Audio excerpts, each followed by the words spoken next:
Hello and welcome to this video. In this video we're going to try and help you to use a part of English that can be quite confusing for a lot of English learners. Maybe when you hear the topic you're going to think straight away, oh no, I don't like this topic. So that's why we're making this video. We're here to clarify this topic. I haven't told you what it is yet. And we're also going to give you a chance to practice a little bit, and I'm going to give you some tips on how you can become more confident using English in general. So let's get started. We are talking about the passive voice, okay? And I'm sure even the mention of this gives you some kind of a pain in your head, because I've been listening to my students complain about this for a long time. But when it's presented in a straightforward way and you know why we use it, well then it's not such a mystery and it's not so difficult. So that's what I'm going to do here for you in this video. What is the passive voice? That's the first question. What is this and why do we use this in English? This is what you have to understand, okay? Remember, don't do anything in life without understanding why you're doing it, okay? Start with why. So here's an example here, okay? Imagine that you've just done some shopping, you locked your bike up in a safe place, and when you came back, it's gone. All right, so what would you say? How would you communicate this idea to someone? Well, most sentences in English are in the active form, and that's what you can see here. Someone stole my bike. Okay, so we have the subject, then the verb, and then the object. That's the pattern. Most sentences follow this. We have the subject, the person who does the action, then the verb, and then the object. The object receives the action of the verb. But sometimes we're not so interested in the subject, or we don't know the subject. For example here, do you know who stole your bike? No, you've no idea. Okay? The focus of this sentence is my bike. Okay, so it would be more natural to start the sentence with my bike, not starting the sentence with someone. Someone is not important. We don't know who someone is, okay? So in situations like this, we can bring the object to the start of the sentence. But we cannot just do that. We cannot say my bike stole. Right? That wouldn't make any sense. We have to change the verb in some way so the person listening understands that we are using the passive, understands that the first word we use here is the object and not the subject of the sentence. So how would we say this sentence in the passive? Okay, remember, with these videos you can get active, you can think about the answer in your head, you can write it down, or you can add it in the comments below this video. Okay, so get active, don't just sit passively. You're not going to become fluent in English by passively sitting there watching teachers online teach you English. Okay, you have to get active, you have to participate. So how would you say this sentence using the passive voice? My bike was stolen. Okay, my bike was stolen. You could also use the present perfect here and say my bike has been stolen as well. So this is it. This is the passive. This is why we use it. We're focusing on the object of the sentence. So how do we make the passive? We move the object to the start, and then we have to introduce the verb to be. And then the verb, the main verb, will change to the past participle, or the verb 3, the third form of the verb. So let's have a look at a few examples to really clarify this for you. Remember, before we do that the verb to be must be in the correct tense. In the previous example, we used the past simple. So my bike was stolen. Okay, we could have used the present perfect either. My bike has been stolen. Okay, so the verb to be must be in the correct tense. and then the main verb is always going to be verb 3. So why do we use it? As I said already, we move the focus of attention from the subject to the object. So here's an example of an active sentence. J.K. Rowling wrote Harry Potter. Okay? Active sentence, subject, verb, and then object. Now, often in English when we're speaking about Harry Potter, we say Harry Potter first. Harry Potter is the focus of the attention. Maybe you don't even know the author. Okay? So if you want to move the focus to Harry Potter, which is the name of the book or the name of the film, then you want to bring it to the start of the sentence and change it to the passive. Okay? Harry Potter is the object. The passive then would be Harry Potter was written by J.K. Rowling. Okay? So if we still want to include the subject, we have by. Okay? By J.K. Rowling. And you can see here we're using the past, was. Okay? So that's why we use the passive. We move the focus of attention from the subject to the object. If you include the subject, it's called the agent in grammatical terms. That's not very important. It's not really called the subject anymore. But anyway, let's move on. Let's do some activities. Okay, this is your chance to, think about this, to produce your own sentences and to make this part of your automatic, part of your active language. Okay, as I said, passively listening to me in this video is not going to help you to be able to use this in real life. You have to practice, you have to get active. So let's do some activities here. People speak English all over the world. All right, great example of a sentence in the active voice where it would be more natural to use the passive. Okay, the focus of this sentence is English. Okay, that's what we're focusing on here. So we want to bring English to the start of the sentence. So how would you make this sentence? How would you make it passive? How would you make this sentence? How would you communicate this idea in the passive? Tick tock, tick tock, tick tock, tick tock. Okay. If you want a little more time, you can pause the video. I'm going to continue here. English is spoken all over the world. Now here we don't include the agent, or we don't include the subject people. Okay, there's no point. We know already we're talking about people here. It's not important. We don't need to add that word here. So English is spoken all over the world. Passive, focusing on the object. Let's do another example. Someone sent the first SMS in 1989. Again, someone. This is not important. Okay, the important part here is the first SMS. Do you know what an SMS is? Text message. Okay, text message on a phone. So SMS, the first SMS, that is the focus. We don't need to start this sentence with someone. We want to start it with the object. So what is the passive version? 5, 4, 3, 2, 1. If you want more time, pause the video. I'm going to give you the answer now. The first SMS was sent in 1989. That's the passive version. One more example.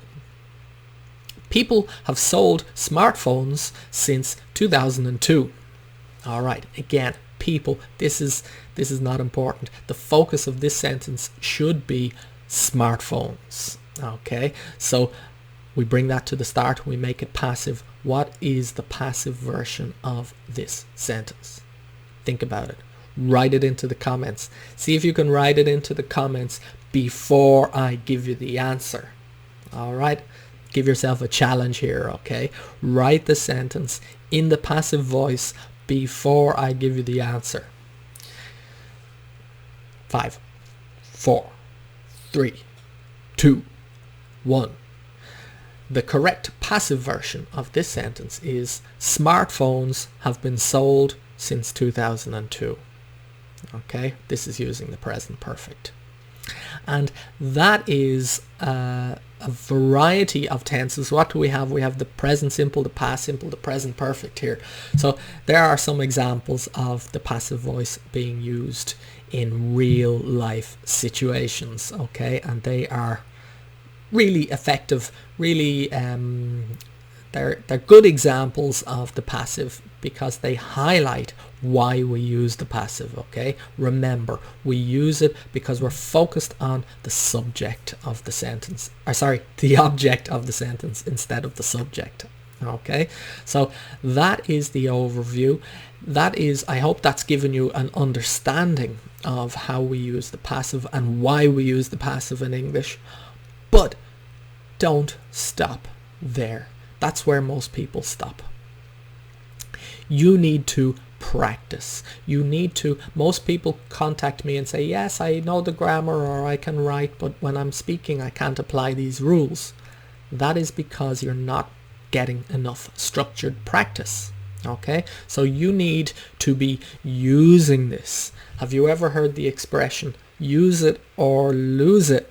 Okay, this applies to a lot of things in life, and it applies to your English as well. If you're not using it, then you're not going to be able to use it. You will lose it. You won't be able to remember it. It will be gone. Okay, so you do the practice, you understand the structures, the grammar, and then you need to be using it. You need to be speaking, communicating with real people. Okay, this is what, you know, it's, if you don't have real people that you can practice communicating with, well, then speak to yourself. Okay, it helps, trust me. It's not perfect, but if you don't have real people to communicate with, well, then speak to yourself. Okay, think as you walk around doing your daily routine, make passive sentences in your mind. If there's no one else around to think you're crazy, well, then say it out loud.